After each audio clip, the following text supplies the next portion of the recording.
sudah sampai di surat Al-A'raf ayat 62.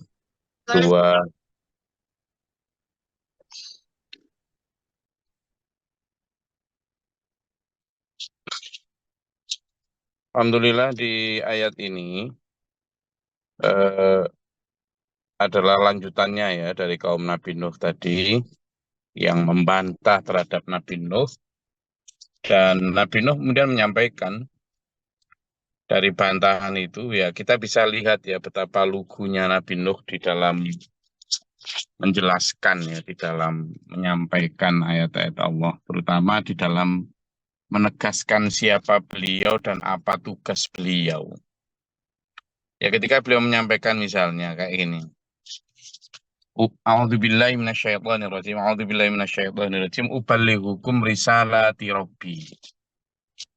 Aku sudah sampaikan loh ya amanat dari Tuhanku. Apa sih amanat dari Allah itu? Ya amanat untuk mentauhidkan Allah, ngajak orang untuk mentauhidkan Allah, ngajak orang untuk meninggalkan tradisi-tradisi nenek moyang yang nggak benar dan kembali kepada tradisi tauhid. Itu kan sebenarnya tradisi tauhid itu karena sudah juga warisan nenek moyang, tapi warisan yang benar tapi ya.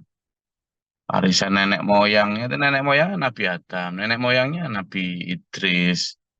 Mengajak tauhid sebenarnya lah, mereka itu entah ajakan siapa ya. Nah, eh, di sini kita melihat betapa Nabi Nuh itu begitu lugu ya di dalam menyampaikan amanah itu. Ubalighukum risalati Rabbi. Sudah loh ya, sudah aku sampaikan apa adanya. Amanat dari Tuhanku ini ndak aku tambah, ndak aku kurangi. Ndak aku tambah, ndak aku kurangi. Aku diperintah Allah untuk menyampaikan tauhid bahwa la ilaha illallah, tidak ada Tuhan selain Allah, ya aku sampaikan. Meskipun aku kemungkinan ada resiko kamu musuhi, tidak apa-apa. Aku ada resiko kamu pukuli, ya ada apa-apa. Nabi Nuh itu pernah ya dulu ya.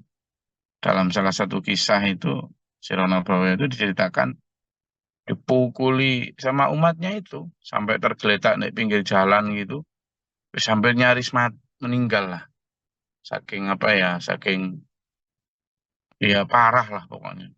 Jadi sampai seperti itu pun Nabi Nuh ya hanya sekedar berdoa kepada Allah, kemudian apa ya, memintakan ampun buat umatnya. Begitulah para nabi ya. Meskipun sudah disakiti, sudah dipukuli kayak gitu ya, tetap aja mendoakan kebaikan untuk umatnya. Jadi itu ya ubalighukum risalati rabbi. Lalu wa ansahu lakum, dan sudah aku nasihatkan loh ya kepada kalian. Dari risalati rabbi tadi aku nasihatkan kepada kalian. Nasihatku ini sebagai sesama manusia kan. Kalau risalati rabbi tadi oleh Nabi Nuh disampaikan apa adanya, misalnya kayak ayat firman Allah nggak ditambah nggak dikurangi ya, misalnya firman tentang bagaimana harus menyembah Allah, tentang hukum-hukum haram halal, tentang syariat yang memang harus disampaikan apa adanya. Para nabi, para rasul cenderung tidak mengurangi atau menambah, wis apa adanya. Ya seperti ayat Al-Quran lah, itu kan apa adanya. Nah, tapi dalam hal urusan wa'ang lakum, dan aku nasihatkan kepada kalian. Nah, ini dalam mengejawantah atau di dalam mengelaborasi firman Allah tadi, para nabi, para rasul menggunakan basyarnya, ya, basyar, apa ya, bahasa manusiawinya untuk agar lebih diterima masyarakat. Nah, disitulah kemudian kalau di masa Rasulullah Muhammad SAW adalah hadis. Hadis merupakan elaborasi atau ejawantah dari Quran. Nah, di masa Nabi Nuh alaihissalam sama itu disampaikan juga tuh. Ketika ubalighukum risalati Rabbi, aku sampaikan amanat Tuhanku apa adanya. tidak aku tambah, tidak aku kurangi. Toh demikian supaya kalian lebih paham wa ansahu lakum. Gitu kan? Aku nasihatkan kepada kalian untuk mentaati amanat Tuhanku tadi.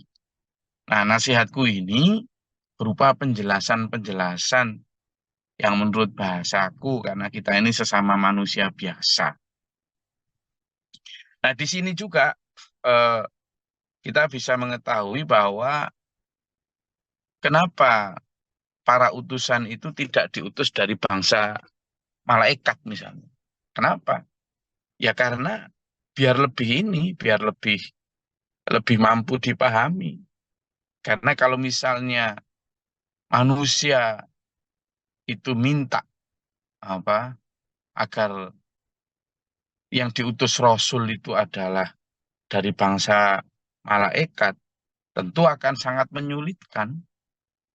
Karena malaikat nggak makan. Padahal misalnya di situ ada hukum tentang makanan mana yang haram, makanan mana yang halal.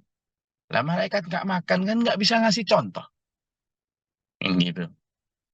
Malaikat juga tidak dikasih Allah jasad lahir seperti ini. Sehingga tidak bisa merasakan lapar ketika puasa misalnya.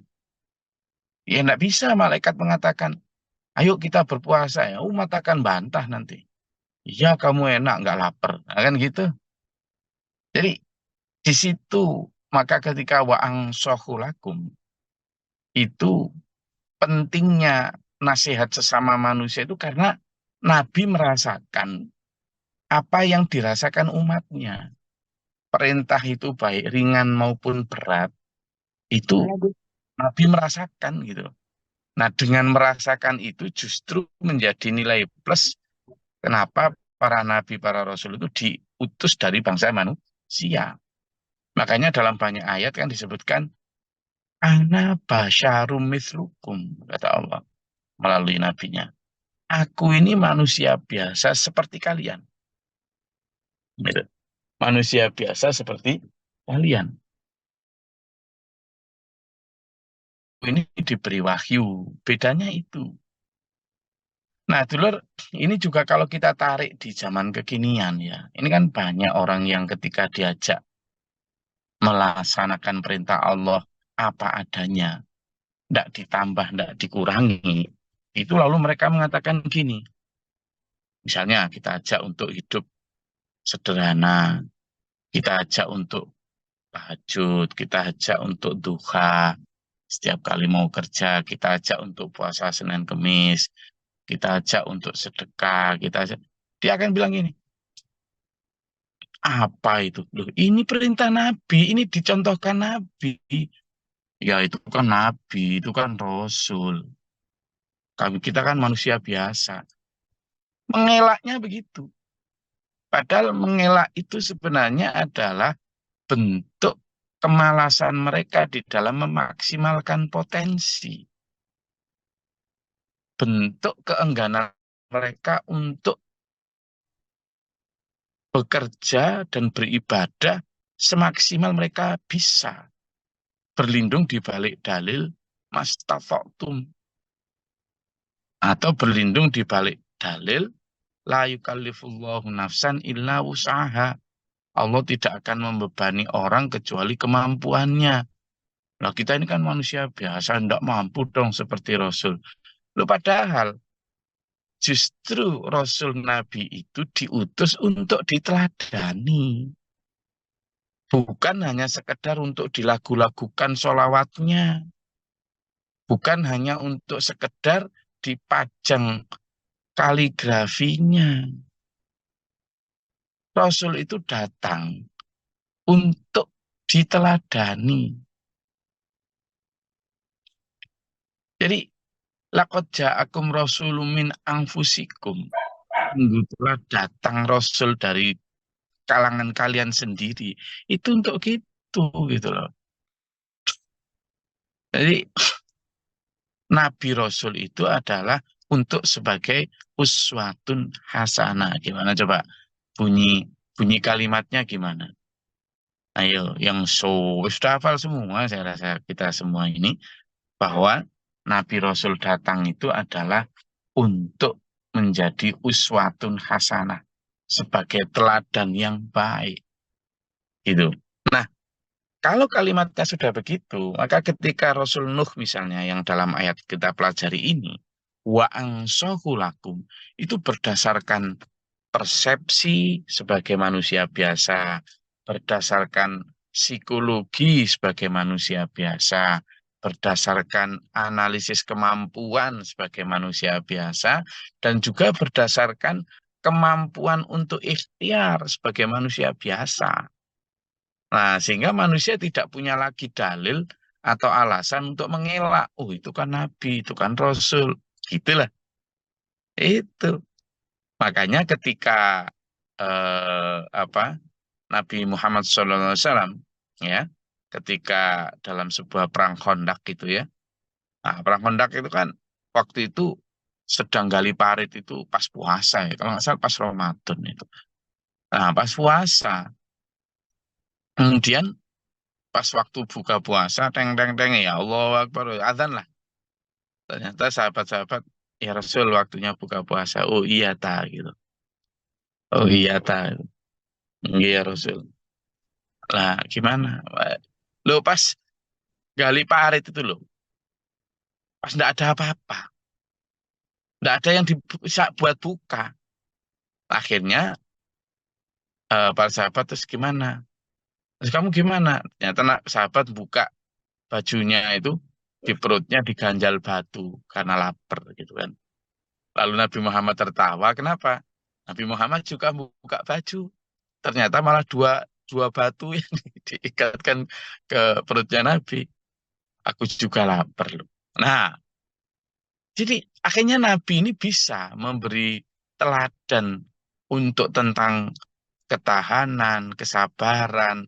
Nah, beliau merasakan. Ada juga cerita kisah lucu itu. Suatu malam, siapa?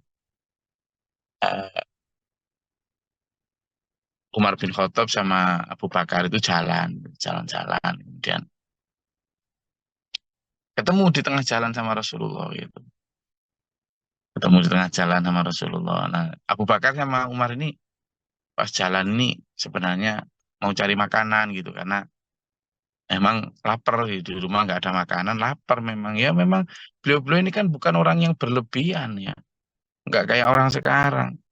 Ngakunya pengikut Nabi, pengikut ahli sunnah wal jamaah, tapi nggak mau lapar dikit.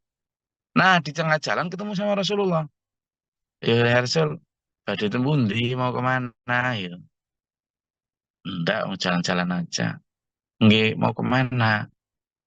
Iya, di rumah nggak ada makanan kok, belum makan sejak seharian. Lah kok sama ya Rasul? Lah, di situ, disitulah pentingnya Rasul diutus dari manusia biasa. Sehingga bisa merasakan apa yang dirasakan umatnya. Gitu loh. Di situ juga sehingga kebijaksanaan atau wisdom itu muncul gitu di jiwa para nabi, para rasul. Tidak mudah menyalahkan umatnya, tidak mudah menghakimi orang ketika belum mampu untuk melaksanakan perintah. Sehingga ketika Nabi Nuh mengatakan wa'ang sohulakum, kalimat yang dipakai adalah nasihat. Karena memang harus dengan pendekatan nasihat. Tidak bisa dengan pendekatan pemaksaan. Bahkan untuk urusan yang tauhid sekalipun. Tidak bisa. Ya kenapa? Karena ya manusia namanya begitu kan. Tapi bahkan ketika sudah diberi nabi yang berasal dari manusia biasa, lah malah manusia sekarang kemudian, lah itu kan nabi, lah itu kan rasul. Gimana? Gitu loh. Ya kita memang tidak mungkin ya bisa beribadah sehebat Nabi Rasul gitu. Tetapi untuk hal-hal yang sudah ditentukan dalam Al-Quran dan hadis, itu sudah diukur Allah untuk kita. Bukan untuk Nabi Rasul. Jadi sebenarnya ajaran Allah itu bukan untuk Nabi Rasul. Kalau Nabi Rasul sudah dijamin bisa. Ajaran Allah dalam Quran maupun hadis itu untuk kita. Untuk kita.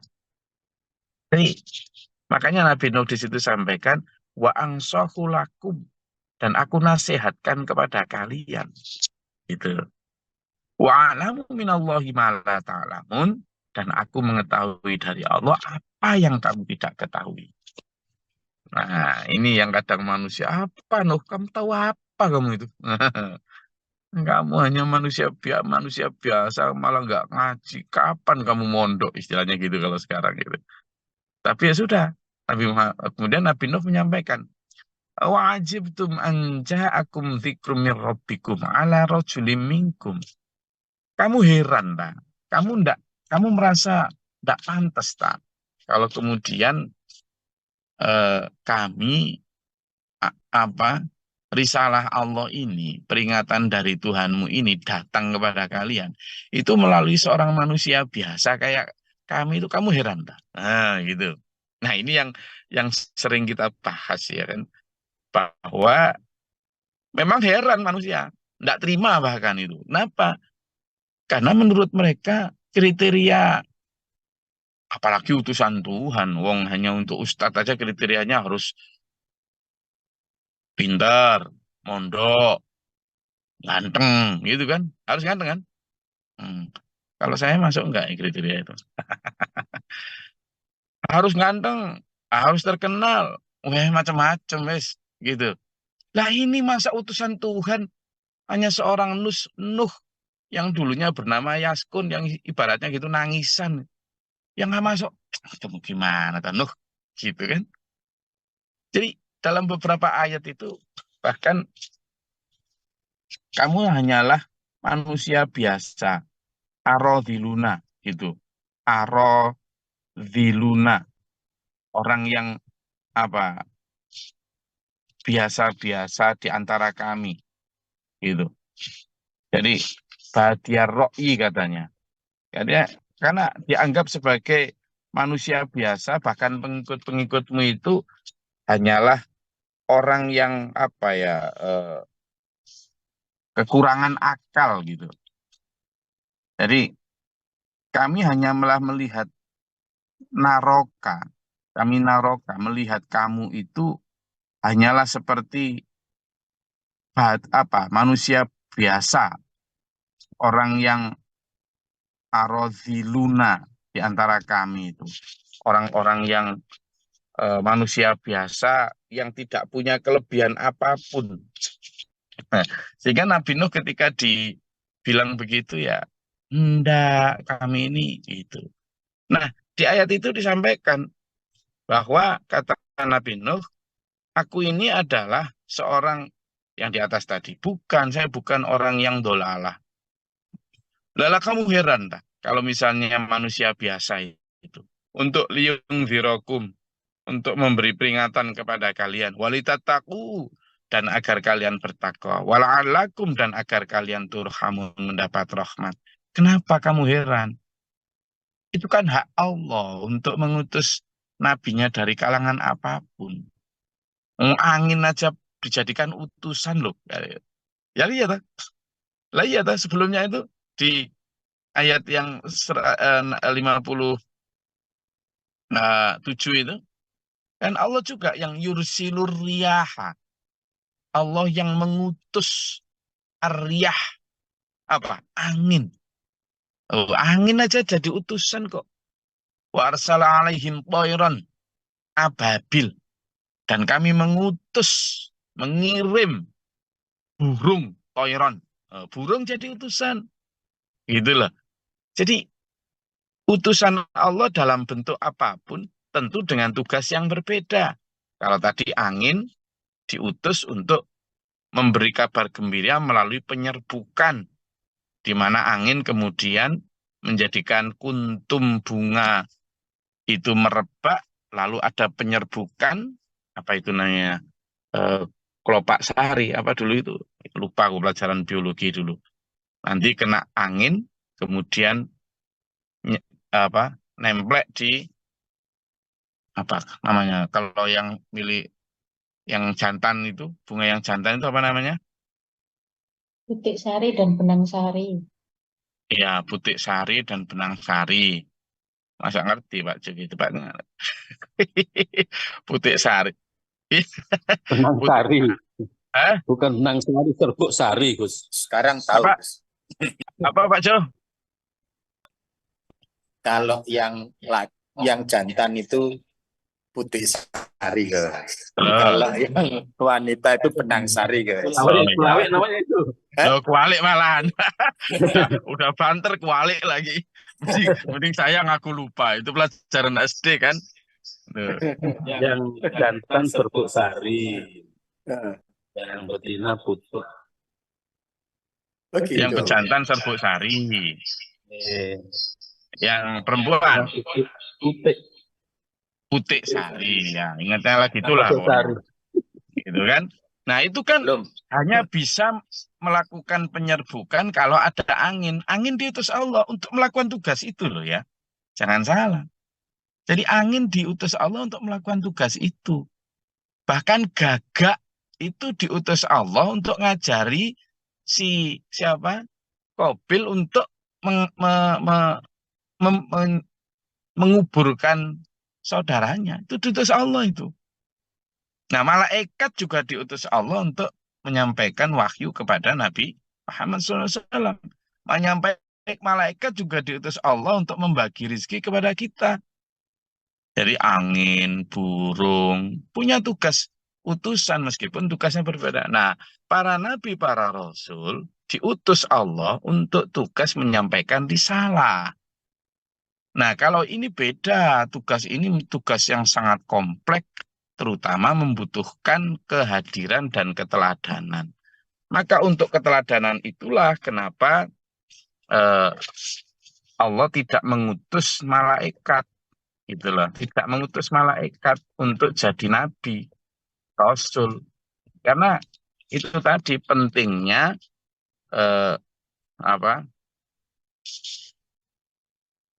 keteladanan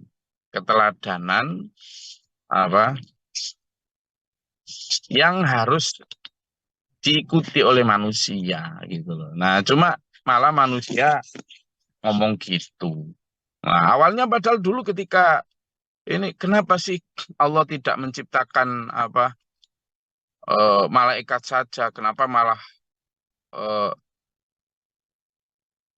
hanya manusia yang berjalan di bumi dan kemudian berjalan di pasar-pasar lalu makan minum? Kenapa nggak diutus malaikat saja gitu? Ya itu karena justru untuk teladan, untuk bisa merasakan kondisi psikologis manusia. Ya, nah itu kenapa? Tapi ketika kemudian diutus manusia malah, wah itu kan nabi, itu kan rasul, itu. Memang manusia itu ngewoi. Manusia itu ngewoi. Nah itu seperti itulah. Nah Nabi Nuh kemudian oleh Allah, di sini diceritakan itu bahwa fakadzabuhu, maka mereka kemudian mendustakan Nabi Rasul itu. Fa'anjainahum, maka kami menyelamatkan Nabi Nuh waladina ma'ahu fil fulki, dan orang-orang yang bersamanya di perahu. Wa aghraqnal ladzina kadzabu bi ayatina, dan kami tenggelamkan mereka yang mendustakan ayat-ayat kami bersama mereka. Innahum kanu qauman amin, karena mereka adalah orang-orang yang sudah buta mata hatinya. Tentang kisah itu nanti insya Allah kita akan bahas di surat selanjutnya ya. Intinya adalah selalu ada konsekuensi dari pilihan manusia untuk percaya atau tidak percaya itu. Nah, kalau memang mereka milih untuk percaya, diselamatkan. Wanjainahu, alladzina ma'ahu, yang amanu tentu. Tapi kalau mereka memilih untuk tidak percaya, ya itu konsekuensinya ditenggelamkan. Nah, kita sebagai manusia yang ribuan tahun hidup setelah Nabi Nuh, sebagai umatnya Nabi Muhammad SAW, gimana sekarang kita memilih untuk percaya? Ya konsekuensinya harus mengikuti ajaran Rasulullah Muhammad SAW. Jangan ngomong, wah itu kan Nabi. Lah kalau gitu kemudian untuk apa dong ajaran Nabi diturunkan? Ya kan? Nggak logis gitu. Jawaban kita misalnya, itu kan Nabi, itu kan Rasul. Lalu kalau gitu ajaran beliau itu untuk apa? Ngapain diturunin di bumi? Kalau memang yang bisa ngelakuin itu hanya Nabi Rasul. Untuk apa gitu? Ya kan? Lalu kita mengelak dengan cara seperti itu ya. Jadi Ayo kita kemudian minta kepada Allah, la haula wala quwata illa billahil aliyil alim. Insya Allah gitu ya. Tentu ada beberapa ibadah khusus yang tidak bisa dilaksanakan oleh umat. Ada misalnya nikah Rasulullah boleh lebih dari 4 gitu. Nah itu baru sampean, itu kan Nabi, itu kan Rasul boleh ngomong gitu. Tapi kalau hal lain tentang tahajud, tentang duha, tentang sedekah, itu semua manusia boleh dan insya Allah bisa gitu loh. Ya, saya rasa itu. Monggo kalau ada yang mau dinyatakan atau ditanyakan silakan.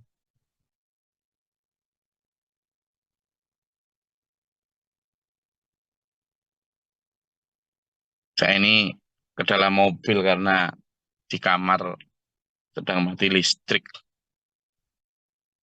Masih di Lok Sumawe, Aceh, Nangro, Darussalam saya ini. Enggak, silakan.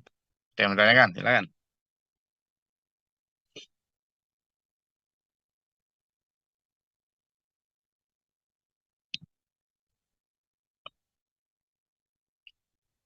Ada yang sudah pernah ke Aceh?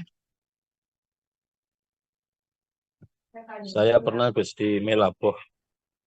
Sudah Siapa? Gus. Kalau Pak Bakhrul udah pernah jelas. Pak Budi ngapain ke Melaboh? Ya waktu Melaboh dihantam gelombang tinggal separuh itu Gus. Oh, tak kira cari mata biru. Ngajar matematika, Gus. Banyak mata biru. Saya enggak tahu itu Pak Bakhrul. Mata biru enggak tahu Pak Bakhrul. Pak Budi enggak tahu itu Pak Bakhrul. Oke, silakan. Ada yang mau ditanyakan?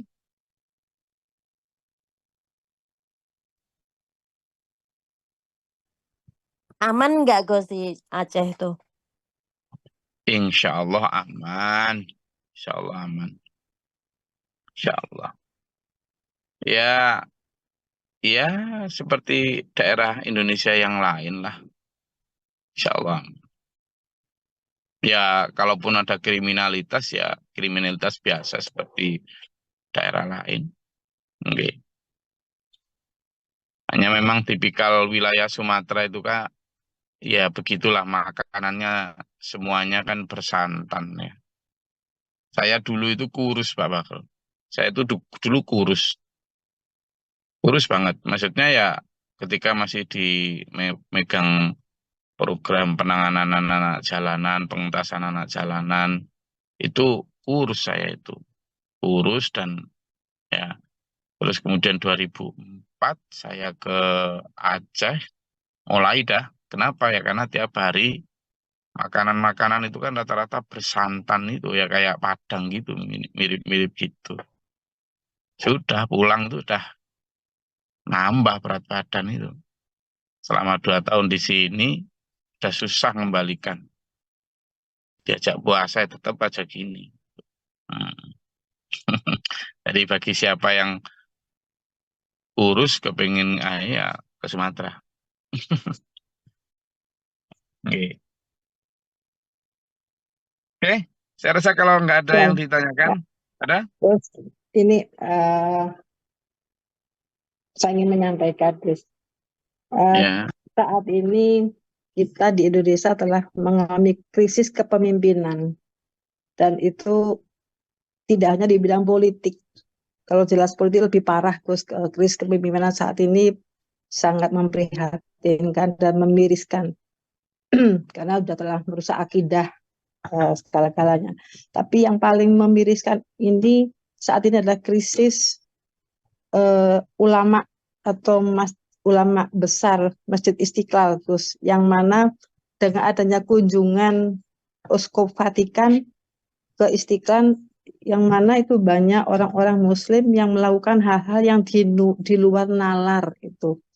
Nah, itu menurut Gus Glory yang mereka begitu mengagungkan sampai melakukan ciuman dengan ke Uskup Glory itu Uskup Vatikan, apa bisa dikatakan mereka tuh sudah akhirnya kafir jadinya, Gus, karena ini krisis keteladanan yang diberikan seorang ulama besar Istiqlal atas kunjungan Uskup Vatikan, yang mana mereka membawa umat muslim juga disitu ikut-ikutan melakukan hal yang di luar nalar. Nah, ini apakah mereka yang berbuat seperti itu akhirnya juga udah orang yang sudah keluar dari Islam, Gus? Demikian, terima kasih. Assalamualaikum.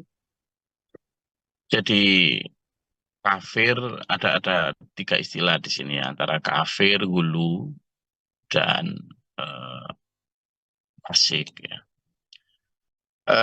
Terkait kafir itu kita tidak boleh mudah mengatakan si A kafir misal. Kalau kafir yang dimaksud adalah keluar dari Islam. Ya, kalau kafir dan beda dengan fasik ya. Fasik itu cara ibadah atau perilakunya rusak. Tapi mereka masih Islam. Kemudian hulu.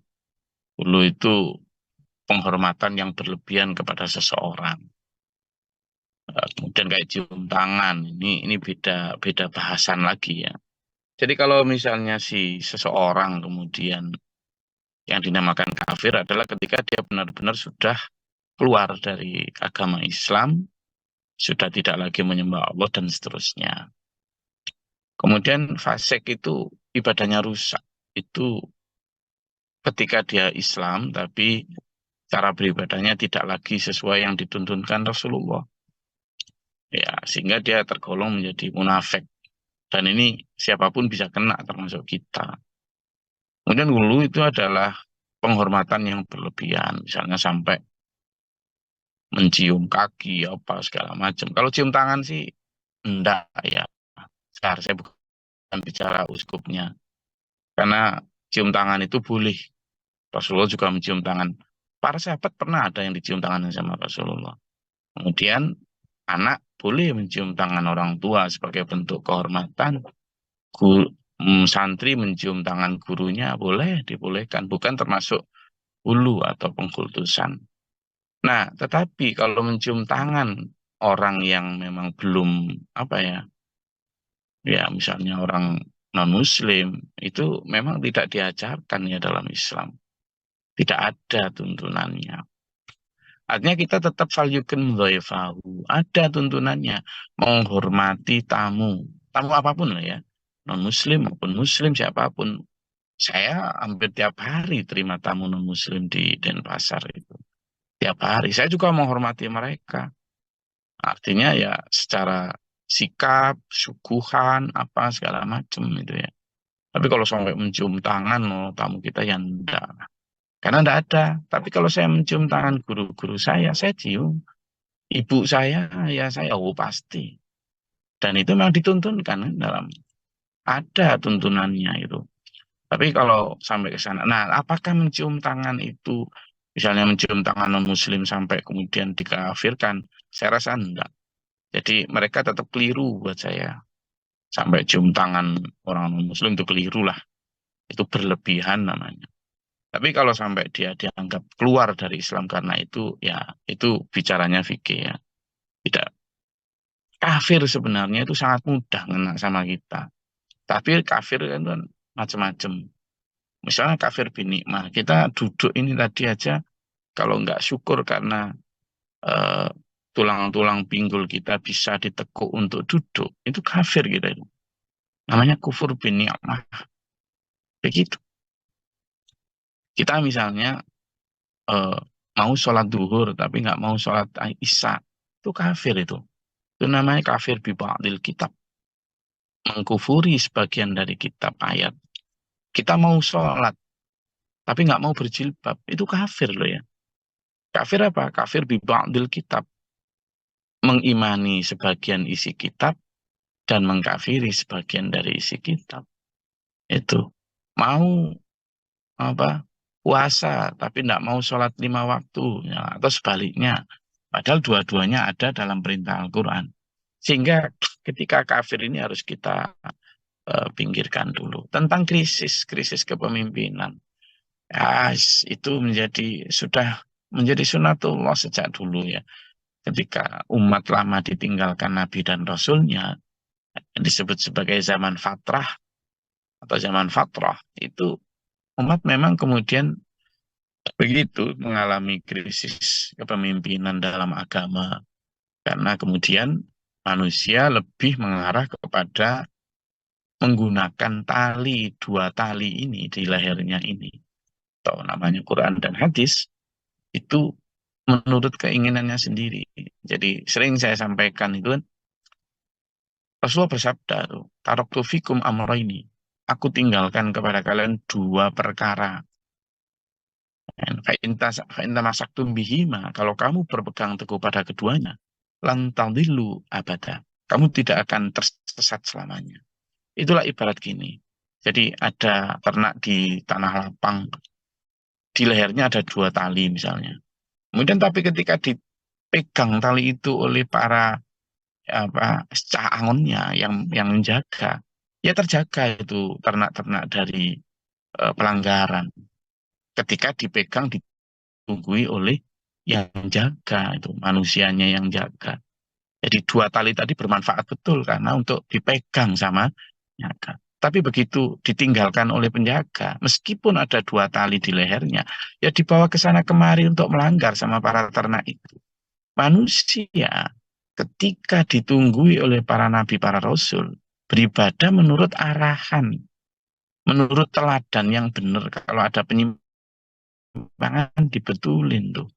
Tapi begitu ditinggalkan oleh para nabi, para rasulnya, meskipun ada kitab suci yang mereka di lehernya, yang menggantung istilahnya, dalam pikirannya, hafal Qurannya, hafal hadisnya. Tapi kalau tidak dijaga oleh yang bertugas, ya itu akhirnya kemudian Quran dan hadis pun diseret menurut kepentingannya masing-masing. Ditafsirkan sakarepe dhewe, dipimpin menurut nafsunya masing-masing gitu loh. Makanya dalam surat Al-An'am kan disebut a'udzubillahi minasyaitonir rajim wa in tuti aktsara man fil ardi yudilluka an sabilillah yattabi'una illa dhanna wa inhum illa yakhrusun. Dan jika kamu mengikuti kebanyakan manusia di muka bumi, mereka akan menyesatkanmu dari jalan Allah, karena mereka itu hanya mengikuti dzan, dugaan-dugaan, analisis logika saja. Bahkan menurut yakhrusun, kebohongan-kebohongan. Nah, itu yang bahaya. Sehingga sekarang saya tidak usah nyebut personal si imam masjid ini, masjid itu tidak usah ya, karena kita tidak tahu bagaimana. Tapi kita bicara secara umum saja. Secara umum saja itu. Bahwa memang krisis itu terjadi bukan hanya di Indonesia, tapi ya di seluruh muka bumi. Dan itu memang sudah begitu jalannya ketika lama ditinggalkan Nabi Rasul. Sehingga buat kita ya sekarang nggak usah terlalu jauh melihat ke sana kemari, lihat aja di sekeliling kita, terutama pada diri kita. Ketika zaman sudah rusak seperti itu, kita nggak usah terlalu banyak mikirkan mereka-mereka. Kita yuk melihat diri kita sendiri. Sudah sesempurna apa ibadah kita. Nanti capek energi kita untuk melihat berita-berita yang gitu. Saya jarang melihat berita-berita kayak gitu. Serius. Saya tidak mau energi saya habis untuk seperti itu. Karena saya lebih enak ngobrol dengan dulur-dulur di kajian tafsir ini, yang hatinya damai-damai ini, daripada berita-berita yang bikin pusing kepala, baik berita politik, berita penyimpangan di sana kemari. Sudah saya skip berita-berita kayak gitu.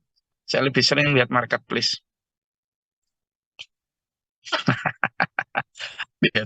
lihat. Enggak, saya serius ya. Berita-berita apapun, males saya. Ya karena supaya kita lebih fokus kepada apa yang bisa kita lakukan. Memang kita think big, but act locally. Jadi think globally, act locally. Bagaimana kita berpikir global, ya strategis, tapi kita bertindak lokal. Jadi bagaimana di sekitar kita, diri kita, keluarga kita. Karena yang pertama adalah ku anfusakum wa ahlikum. Selamatkanlah dirimu, kemudian keluargamu, naro dari api neraka. Itu the most important thing.